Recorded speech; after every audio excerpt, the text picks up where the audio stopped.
Hello, नमस्ते, welcome. आपका अपनी शो क्रिएटिव किटी में स्वागत है।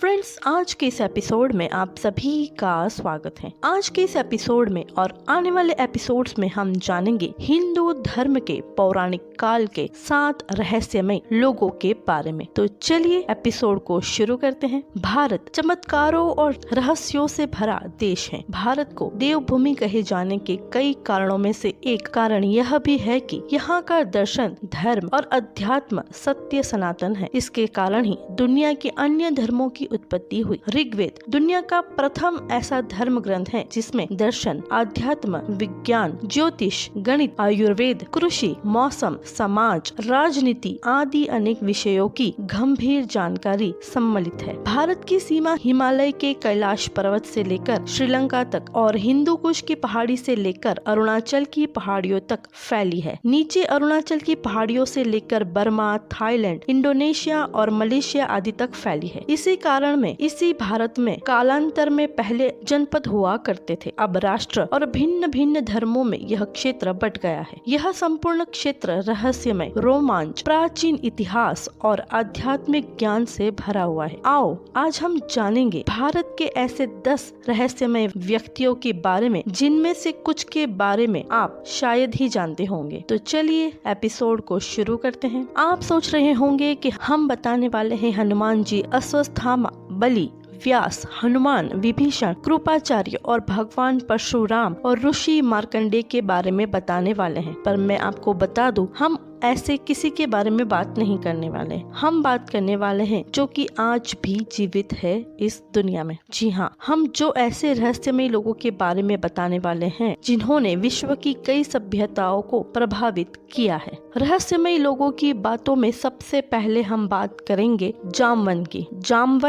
जामवंत या जाम्बवंत की बारे में हम बात करेंगे। धरती पर जिम्बाब्वे, जामवंत, जामुन, जाम्बेजी नदी और जाम्बवंती से मिलते जुलते कई नाम मिल जाएंगे। जाम्बवंत जी सतयुग में जन्मे और उनकी चर्चा रामायण काल के बाद द्वापर काल में भी होती है। जाम्बवंत जी अग्निदेव और गंधर्व कन्या के पुत्र थे। जाम्बवंत जी की माता एक गंधर्व कन्या थी। जब पिता देव और माता गंधर्व थी तो कैसे रीच मानव हो सकते हैं। प्राचीन काल में इंद्रपुत्र, सूर्यपुत्र, चंद्रपुत्र, पवन पुत्र, वरुण पुत्र, अग्नि आदि देवताओं के पुत्रों का अधिक वर्णन मिलता है। जाम्बवंत जी का जन्म सतयुग में हुआ था। जाम्बवंत जी रामायण काल में थे।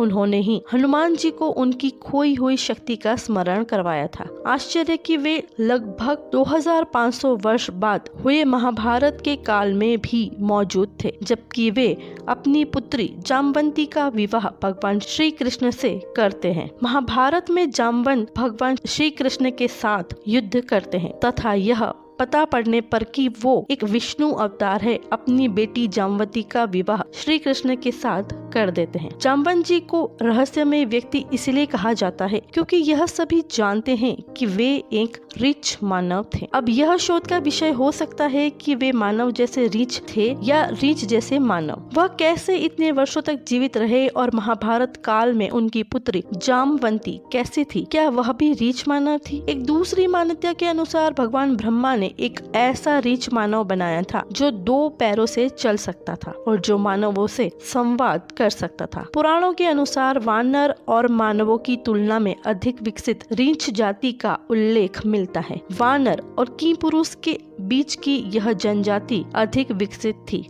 हालांकि इस संबंध में अधिक शोध किए जाने की आवश्यकता है। आई होप आपको जाम्बवंत जी की रहस्यमय बातें पसंद आई होगी। अगले एपिसोड में हम जानेंगे गरुड़ देवता के बारे में। फ्रेंड्स, आज का ये एपिसोड आप सबको कैसा लगा ये कमेंट्स करके जरूर बताएं। और अगर आपको ये एपिसोड पसंद आया हो तो अपने फैमिली और फ्रेंड्स के साथ उसको जरूर शेयर करें। और अगर आप इस चैनल पर नए हो तो हमें फॉलो कर लीजिए और बेल आइकन को प्रेस कर दीजिए। आज के एपिसोड में इतना ही। अगले एपिसोड में फिर मिलेंगे। तब तक के लिए friends, keep in mind, stay safe, stay positive and keep smiling. Bye bye.